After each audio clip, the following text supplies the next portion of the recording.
Hello and welcome back to this second part of my trawl through the seed mountain for next season. So I've got lots of seeds here which have arrived recently and I'm just sorting through them and taking a look at what I've already got in the grubby old seed box and what I'm going to sow next year.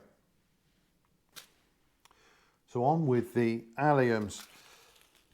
So I grow some onions from sets. I've got some over wintering, and then I've got shallots and garlic in the ground already. But my main onions I will grow from seed. So once again, I've got the long red Florence. That's really nice. Either taken fairly young and small, and I may well sow some more of these in groups again, maybe in pots in small clusters, and use that almost like a spring onion. It's quite pleasant that way, and others I will let bulb up to a good size. It's quite a nice onion that. Then I've got more of the Tropia Rossa. That is a better onion for eating raw, I think, than the Florence. It's a very similar looking onion. If allowed, these can form some pretty decent sized bulbs. And the flavour of the Tropia onion is fantastic. It's very sweet. It's quite a mild flavour, so it's really nice used raw. And I shall certainly be growing plenty of both of those. But the one I'm most keen on, and I grew this one again this season, is the Roscoff onion, Rose de Roscoff, also known as Caravel. And I've got a couple of little baggies of those seeds. How many have I got here? Well, supposedly I have 200 seeds there, so that's quite a lot of onions. But I would like this to be maybe half of my main onion crop, and then maybe a quarter each of the other two, because the Roscoff onion, as well as being another really delicious onion, again it's not too overpowering. If it's used raw, it's sweet, it's delicious, but it stores really well. These remain in tip-top rock hard condition for quite a long time, so that's why I think I would be better to have maybe half of my main onion crop, something like this that stores really well. So that's it for my main onions. Interestingly, no yellow onions there at all. All three of those are red or pinkish onions. For the leeks, I'm going back to Musselburgh. I had rubbish leeks this last season, really terrible. But I don't think that was the variety. I think that was either me or something to do with the position I planted them in, or the season. Probably me, actually. I was really late transplanting them, and they are a little bit rubbish. Quite a few have bolted. That's more likely to be the weather, actually, but the rest of them, they're weedy and rusty and horrible. So yeah, I didn't do a good job with those. But back to my old favourite, Musselburgh. You really can't go wrong with that one. Really great, reliable leek, nice sweet flavour. And then I've got some more white Lisbon. I know there are all sorts of onions used for spring onions now, but I've grown white Lisbon for a long time and it does well for me, and it's quite pleasant actually, where a few of those spring onions are left in the ground a little bit longer and it starts to bulb up. It's not a long keeping bulb, but it can form quite a pleasant little onion there, and I quite like that. I know sometimes you want to have an onion that doesn't bulb particularly, and then you get those nice straight spring onions. That's good too, but I quite like these white Lisbon as they start to bulb up. It's quite a handy little fellow. So I will be growing plenty of those again this year. So that's the alliums. Now on to the beets. So this previous year I had Boltardy, Crapaudine and Cheltenham green topped. And most years I grow Boltardy. It's such a reliable variety. And then I will add maybe a couple of others into the mix along with those. So I picked up a big pack of Boltardy, and then I've gone back to two at least that I've grown before. I'm not sure about the third one. I've got the striped Chioggia beetroot and the golden beetroot. Now I like these, both of those. They're a little different from the sort of traditional red beets. If you've never grown them before, they are well worth trying. The golden beetroot, it's nice and sweet. It has very little of the sort of earthy flavour of a conventional beetroot. Now I quite like that flavour, it doesn't bother me at all, but I know that's not something that's to everybody's taste. And I think this golden beetroot has much less of that earthy flavour. It's a milder, sweeter root. So that's very nice. The Chioggia beetroot is somewhere in between. Again, it's a very pleasant, sweet tasting beetroot. And of course, very pretty with its concentric rings of red and white flesh. And then I've got Crosby's Egyptian. So that's another old variety. I can't remember if I've grown this one before. I may have done, or this could be new to me. Anyway, it's a fairly standard sort of beetroot.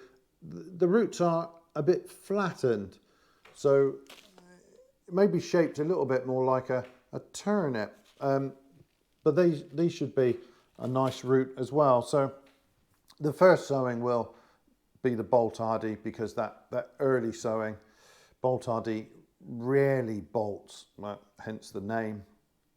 And then the later sowing, I will get those other three varieties in there. And of course, lots of chard. Now I've got still somewhere here some chard seeds. This is an Italian variety.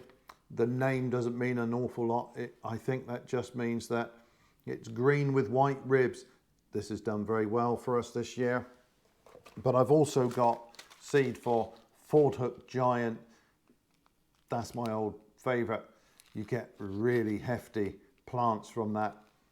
Lots of leaf, but also great big stems. And we do like the stems. I know some people prefer the leaf to the stem, but we like the stems, and Fordhook definitely gives us plenty of stem. And I've got another rhubarb chard, so that's the red stem sort. I'm not that bothered about all of the sort of multicoloured chards, but the red chard has more of the sort of earthy beet flavour than the white. So I do often like to have some of the red chard on the go, but we use tons of chard, so it's quite an important crop for us.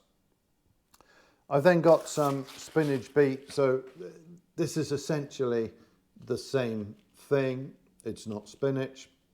It is effectively a chard that has rather skinny stems. So it's used much like spinach. And I shall grow some of that as well. And this last season, I didn't actually grow spinach. We don't always, because we have so much of the chard, and that can be used in a similar way. But I do have spinach again, and this is one of my old favourites. This is Viraflay. This makes a pretty big plant with great big leaves. So probably better as a cooked spinach than for the salad, although the young leaves are also nice and tender. So that is it for the beets.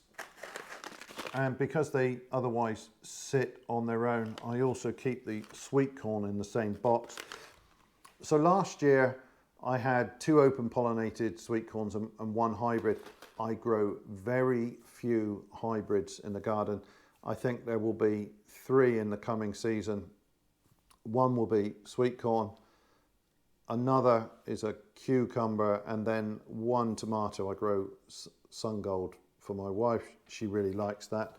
Just eaten straight from the plant as a snack, but it's not my cup of tea, but she loves that. So that will be it for hybrids. There's nothing wrong with growing hybrids, and I know lots of people keep up to date with all the latest varieties, and I'm sure they have their benefits too. But for me, I just prefer to grow open pollinated seed where possible. The sweet corn though, the hybrids, they really do have a bit of an advantage. And though I often grow open pollinated corn, I think this year I'm only going to grow 1 variety, and it's a hybrid, and it's Lark. Now I've grown Lark quite a few times before, and I know there are newer varieties that have sort of taken over from it. But many years ago, when I started trying hybrid corn, this was the one that I picked up, and I really quite like it. Now I was going to say I never get anything from Thompson and Morgan, but in this case I happened to be able to grab a couple of packs of Lark. It's not available everywhere, so that has come from Thompson and Morgan, but that's a really nice corn, and I will probably do 2 sowings of that. It's a good idea if you're planning to plant corn next to each other, if you don't mix and match the different sorts of sweet corn. Not if they could possibly cross-pollinate. So I'm making my life easy. I'm only growing the 1 variety, and I will do at least 2 sowings of Lark. So on to some of the roots. Well, actually the first one is not a root really, but it's treated more or less the same way. So this is celeriac, and I've still got plenty of seed of this. I'll be growing giant Prague again. I couldn't say that this year's crop was giant, but it's okay. Parsnip and Carrot, I tend not to grow too many varieties because old seed of those is rubbish. So I want to buy fresh seed each year. So just 2 varieties of carrot, and this year only 1 of parsnip. So I tend to rotate through a handful of old favourites of the parsnip, and this year it's the turn of Tender and True. Then I've got again Touchon. This carrot's appeared on a recent video. Slightly rustic, nonce type. It's a very tasty, good performing carrot. That's ideal for my main crop carrots. And I'm not sure if I'm going to be doing any early sowings of carrot this year. Sometimes I do, but I think actually the time of year when I really want the carrots is sort of from now and through the winter. I don't really want carrots during the summer. We've got other things that we'd rather be eating from the garden at that time. So along with Touchon, I've got a rustic old yellow carrot. Often has a bit of a green top to it. This is Joan de Doubs. This is a really tasty carrot. I haven't grown this for a few years, but there was a period when I grew this year after year. Slightly rustic again. And I think originally this was essentially a fodder crop, but the roots are nice and sweet and they're well flavoured. So I'm looking forward to having that one back in the mix. What now?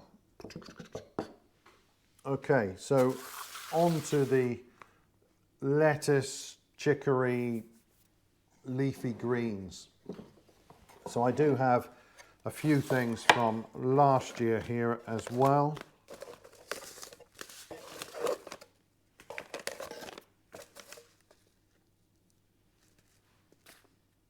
that's dead seed, that's no good. So, for the actual lettuce themselves, I've got a few packets of just mixed lettuce seed. I've got one here that is ideal for sowing spring and summer, and then a second pack that's ideal for autumn and winter. And that's a pleasant mix of leaves. Some red, some green, and different sorts. Although actually, I didn't get any red leaves from this mix. For this winter, maybe I was just a little bit unlucky. So often I'll use those mixes in a tray, just as a cut and come again crop. Sometimes I will just sow those in the usual way and plant them out. They're all sorts which can be taken leaf by leaf, which is dead handy. I've got a slightly different mix. Again, this is sort of random mixed leaves. All three of these are from Seeds of Italy. Nice mixtures and lots of seed in them. This has just a slightly different blend of leaves from the other, so I will mix those up a little bit this year. Individual lettuces, well, I've still got some leaves of the Bloody Cos. That's a really nice Cos lettuce. Pale green leaves with lots of red flecks, which is where it gets its name, also known as spotted Cos. I've got Four Seasons. It's another good lettuce. Now both of those are hearting lettuce, but they're quite slow to develop, and there's actually no problem with those if you're picking off outer leaves, if you just want the individual leaves, and they're reasonably slow to bolt. The Cos more than Four Seasons, but Four Seasons will stand for a surprising amount of time. So those are great. I've added green and red salad bowl. Again, that's something for picking individual leaves. I ended up with a free packet of crisp mint. That's supposed to be a quite pleasant Cos type again. And then I've got the Cos I really wanted to grow, Lobjoit's green, reckoned to be one of the best tasting of the Cos. Get a nice heart from that. And again, while that heart is developing, you can still pick outer leaves. Another loose leaf sort, this is very nice. I've grown this many times before. Black Seeded Simpson, quite a classic. And I think that is it for proper lettuce. There was a comment on one of the recent videos asking whether I'd ever grown Celtus. So this is a Chinese form of lettuce that's grown for its stem. So this is stem lettuce. It produces a fleshy stem, and then you can eat the leaves as well. I've never grown it, but it's kind of on my list of things to try. So that prompted me to order some seed. So I will be giving the Celtus a try for the first time this year. I've then got a new packet of lamb's lettuce, the old one that I've just thrown away. Nothing germinated from that. No idea why, just one of those things, but I have a fresh packet of that, but that won't be sown until pretty late in the season. That's another one that likes cool conditions. It's a great one to grow through winter. Then I've got the Endive and Chicory. Well, I've got the Sugarloaf still, got plenty of seeds of that, but I don't know. I'm not that fussed about Sugarloaf Chicory, if I'm honest. I will probably grow a small amount of it. What I really like though are the Witloof chicories and the Radicchio. So I've got the classic Witloof, and again, this is Seeds of Italy. There's a ridiculous amount of seed in this pack, and I want to grow probably more of that than I did this year. I also want lots more of the chicory. So this is the elongated forms lovely hearts. you get that beautiful crimson colour as they go into winter, as they mature and it gets cold, and they're fantastic. They stand pretty well through the winter too. And then I've got something that is completely new for me, and perhaps of all the varieties I've got here, this one I'm most excited about, which is perhaps a little strange, but this is a variegated form of chicory. I don't know how well this will show up, but I'll give you a closer look at it. It is absolutely stunning. And I've had a look at all sorts of images of this online, and it's a beautiful looking beastie. So it's this pale yellowy green leaf with these deep crimson flecks. That should be quite interesting. I expect I can use it in similar ways to the radicchio, so it should be good as a slightly bitter salad leaf, but also hopefully good cooked as well. So I'm really looking forward to seeing how well that one does.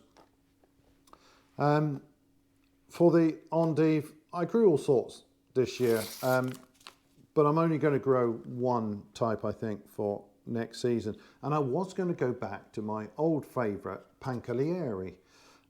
That's another one that I get from Seeds of Italy, and I've grown that for quite some years. But I decided not to. I've picked a slightly different one.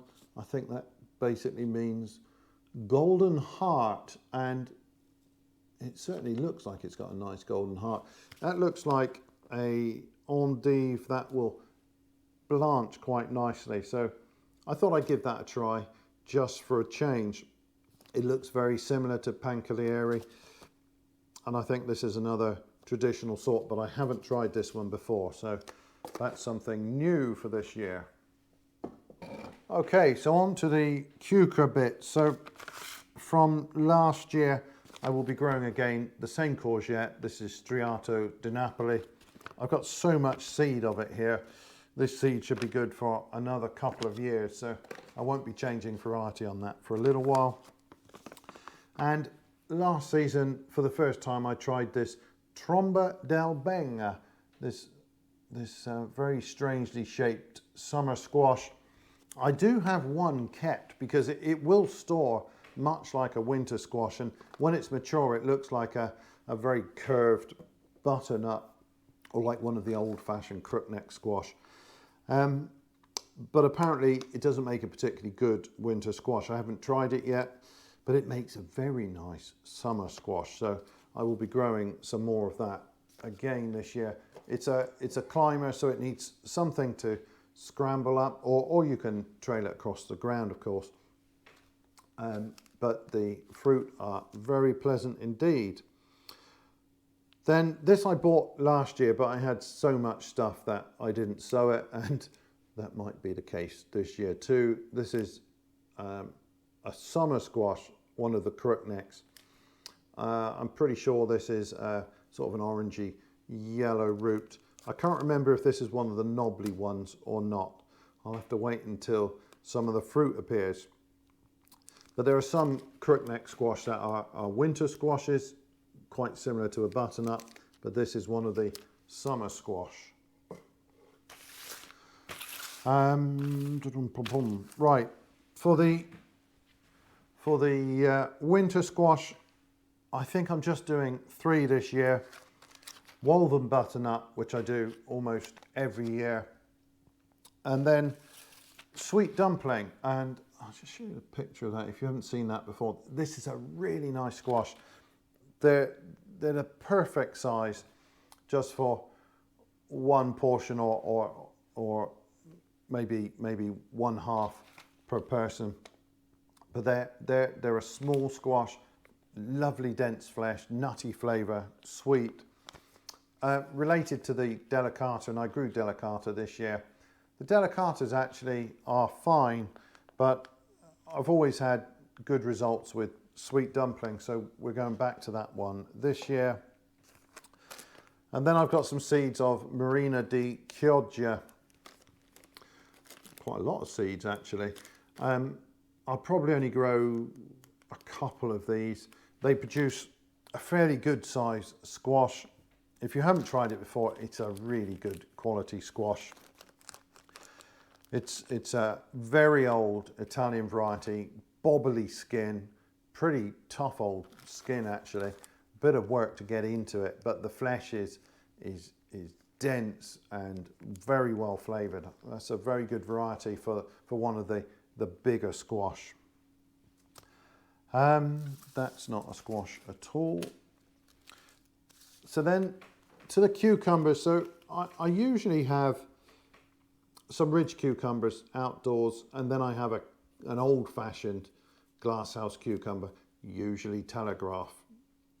Now, this year my ridge cucumbers didn't really do anything. I don't know if they didn't like the spot I planted them in, but I only got a couple of fruits off of those. They were a bit disappointing. I do have some seed of Market More, and I may or may not bother to sow any of those. And then in the greenhouses where we get our main crop, I had Telegraph this year, and those old-fashioned cucumbers, you have to go through and pick off all the male flowers, or there's a chance that your fruits may become bitter, and certainly they'll be quite seedy. And I must confess, I was a little bit sloppy with that this year. So we had lots of cucumber, but not all of them were in perfect condition. And I've decided to be a bit lazy this coming season. So I've got a modern hybrid sort. Most of these are the sort that only bear female flowers, and that means I won't have to bother with going through picking off the male flowers. So yeah, I don't normally grow the hybrids, but this year I'm going to try Carmen F1. No idea what that's like, but it does look like a very nice fruit, and that will save me a little bit of trouble. So I've got slightly lazy there. Melons. So this last year I had 4 varieties on the go. I'm only going to grow 2 this year. I think in here I have the green-fleshed Ogun. I do, and that's a really nice melon. I think that is one of the parents of the hybrid Gallia melons. I haven't grown this for a few years, but we used to grow this regularly, and the flesh is really quite pleasant. So we'll go back and grow that one again this year. And then I've got an Italian variety, again from Seeds of Italy, called Zata. This is one of those ugly old fellas. Looks a little bit like the Prescott melon I grew this year. That was pretty ugly too. I understand in Italy this is referred to as brutto ma buono. So ugly but good, and with a bit of luck, that's what I'll find this year. It's certainly going to be ugly. Hopefully the flesh is nice and sweet and succulent. The melons this year, they were okay, but the season wasn't great. The weather during the summer, we didn't really have that really nice warm weather that produces good melons. So we'll have to see how the season goes, but one of those we've grown before, and Zata is a new one to us, so that should be interesting. Tomatoes. Probably our most important crop. I've got all sorts of old tomato seed here, and I'm probably not going to grow many of these. Yeah, I'm going to grow that one.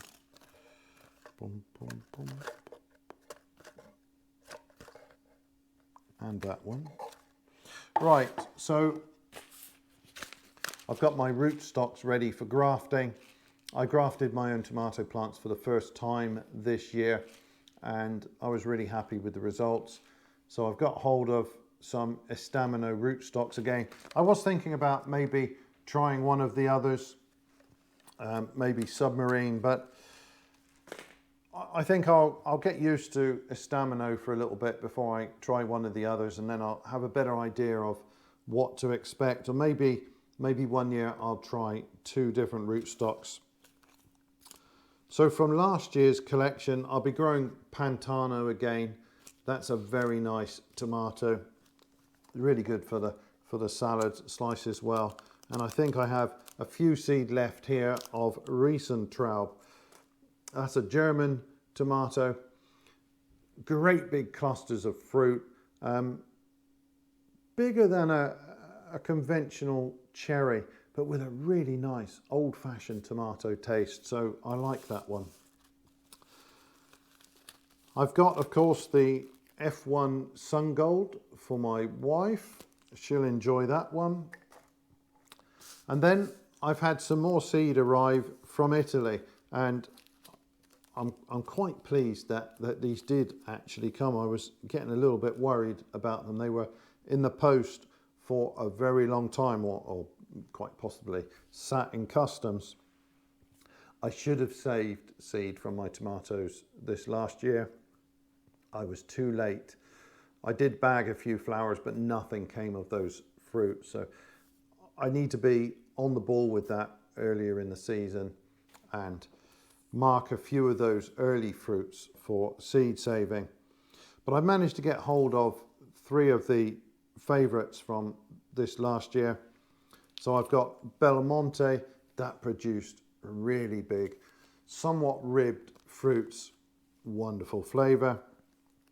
I've got Canestrino de Luca. The flavour is probably not quite as fine as Belmonte, although it is very nicely flavoured, but it was a very productive tomato and equally good in the salad and cooked. I really liked that one. It performed very well indeed. And then amongst the smaller sorts, I've got Pianolo del Vesuvio again, and that I think, I had 3 varieties that were of similar sizes. I had Principe Borghese, Pianolo and Corberino, and all 3 were pretty good. Similar sort of fruit, but I think I favoured the Pianolo, so I've got some more of that. Now this seed also came from Italy, but this is not an Italian variety. This is Cherokee Purple. I haven't grown that for a few years, but we usually like to have at least 1 and maybe 2 of the dark fruited tomatoes. They've got a really rich flavour that we like.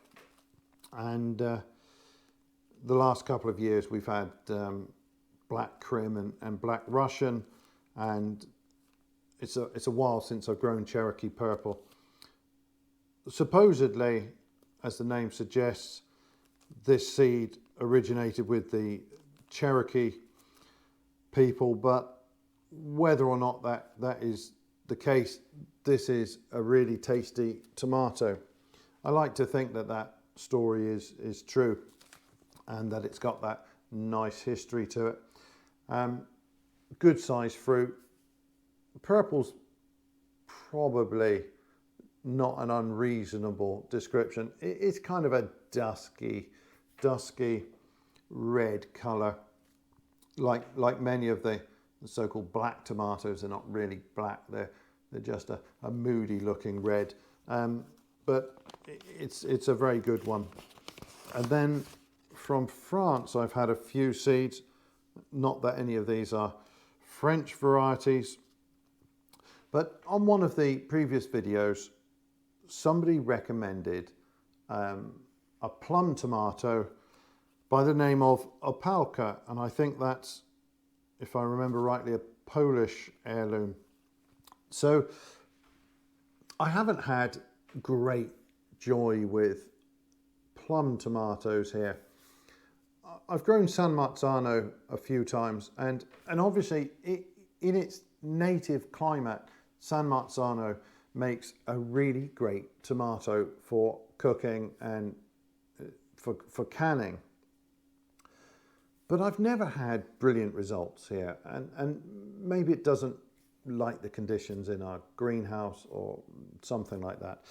But since I'm grafting them again, I thought I might give San Marzano another try.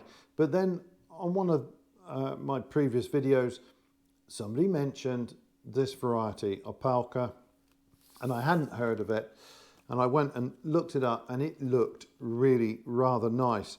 So it's a large plum type. So this is really a cooking tomato, I think, rather than something you'd use in the salad. But I've got plenty of tomatoes for slicing. I thought I would fill the polytunnel with Opalka and keep the other tomatoes in the greenhouses, and I'd put somewhere between 16 and 24 plants of this in the polytunnel, probably just the 16. That may turn out to be a slightly foolish idea, since I've never tried this one, but I don't know, all the descriptions I've read, this looks like a good sort. So I'm going to give it a go, and I'm going to go for it and fill the polytunnel with this, and then hopefully this will form a large part of our tomato sauce for next year. And then in my never-ending search for a yellow-skinned or yellowy orange-skinned tomato that I actually like, I've got ananas. So this is an old variety. I don't know why I haven't tried this one before, actually. Good size fruit. Usually it's said to have great flavour, so I don't know. I'm never that hopeful when I try a yellow or orange sort. I tend to find them a little bit insipid, at least compared to the best of the red skinned and then the darker sorts, which have really great flavour. So I don't know, I shall give this a try. I'll grow a couple of those and see what I get. It would be really nice to get a well flavoured yellow or orange skinned tomato. So if you know of an open pollinated, sort of an older variety that is yellow or orange fleshed and is really very good in terms of flavour, I'm not so worried about the yield, but it's that flavour I'm after. If you know of one of those, I would be delighted to hear about it. So that's the tomatoes, and I think the final category are the peppers and aubergines. And I don't know if I've got anything here I'm going to reuse, possibly. Yes, here we go. I got a few old seeds of the Goria pepper from Simpson Seeds, and I'll be growing that one again. This is the Basque Chili pepper, really lovely fruit. Quite a nice fruity flavour and a useful sort of heat level. Not too hot, so you can use it fresh, raw, as well as in cooked dishes. Then what else have I got? Oh, I've got all my Italian sorts in here. So I grew these this year, and I've decided, I think, to drop the Asti bell peppers because I've had good results with them in the past, and sometimes I get great fruit from them. But I think that I get better fruit from the bull's horn peppers, and I decided that for this coming season, I'm only going to grow these Corno di Toro bull's horn type. So I've got both a red and a yellow one of those. That I may not grow. Then I've got three that I've grown for quite some time, but never together. So I think this past season was the first time I grew all three of these together, with the silly notion that I might maybe pick just one of them to grow next season. And nah, that didn't work. I like all three of these, so I'm growing all three again. Dolce di Bergamo, Lombardo, and the real classic, Frigitello. So these are all smaller fruited sorts. So their habit is more like let's say a good sized chili plant. And because the fruit are smaller, they produce a lot more of them, but they start to ripen earlier in the season. And I'm not mad about green peppers. There are some that are okay to my taste. Green Lombardo is one of those that is not too bad when it's green, but there are a lot of variety. I don't want to eat a green bell pepper. I don't like that bitter quality that you get with the fruit. So I'm always waiting for them to ripen. But the larger fruited sorts, they take so long for these big fruits to develop, and then they sit there for weeks trying to ripen, especially if the season is a little bit rubbish like it was this year. So I've decided that I want to grow all of those small fruited sorts again because they develop so much more quickly. What else have I got here? So I've got the Goria peppers I've already mentioned. Joe's Long Cayenne, I've got a couple of packs of those seeds. That's from Simpson Seeds. They've got a good range of chili varieties. And Joe's Long did really well for me this year, so I want more of those and more of the Padron. So I'm not really making many changes in the chili department. I've got some more seed of Hungarian hot wax. I do want a few more of those this year because they pickle really well. What else have I got here? Sweet banana. So here's another one of those exceptions. I think sweet banana forms fairly palatable pale green fruits, but they will ripen, of course, to red. And this is one of those varieties that is pretty prolific. It forms slender, pointy fruits, not quite as big as the bull's horn peppers, but it produces a lot of them, and it's pretty reliable. So I do rate this as a reliable pepper. We've grown it many times before, though not in the last couple of years. So I'll be growing that one again.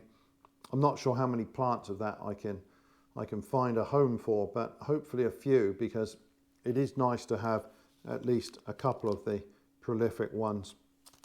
Then I've got 3 aubergines. I've got Rosa sfumata again. I grew that this year. The fruits are very, very attractive. They're kind of a just off white colour with lots of violet stripes and some flushing on them. Very attractive fruit.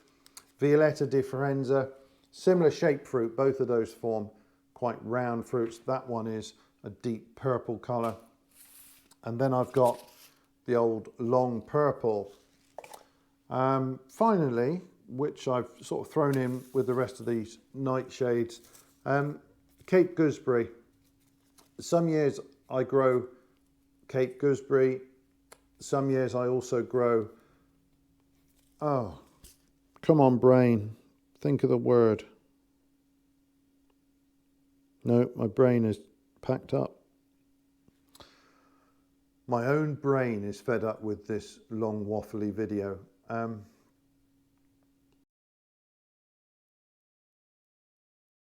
Tomatillos, that's the word I was searching for.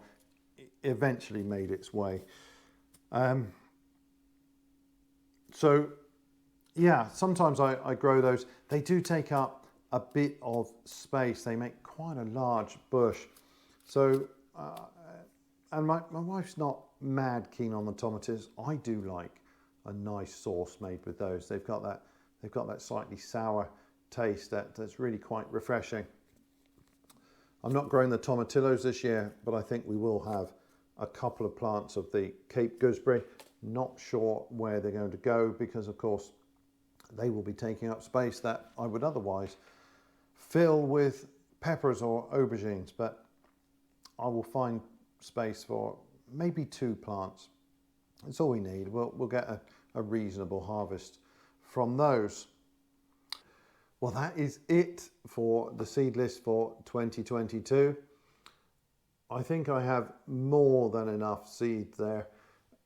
There's quite a lot of variety, and that variety can be a little bit of a burden when you've got to plant them all and get them in the garden. But there is an advantage to sowing a diverse range of crops, not just lots of different crop families or crop types, but also several varieties of each, because you hedge your bets. If one of those varieties doesn't like the conditions for that particular season, maybe one of the other varieties will do better. So it's always a good idea to have a nice mixture, and I can't help myself. I always go a little bit mad when it comes to ordering new seeds. But anyway, that is it for this video. If there's something interesting you're growing, something new you're trying, please do leave a message in the comments. I love to read those. But this video is done, so thanks ever so much for watching, and bye for now.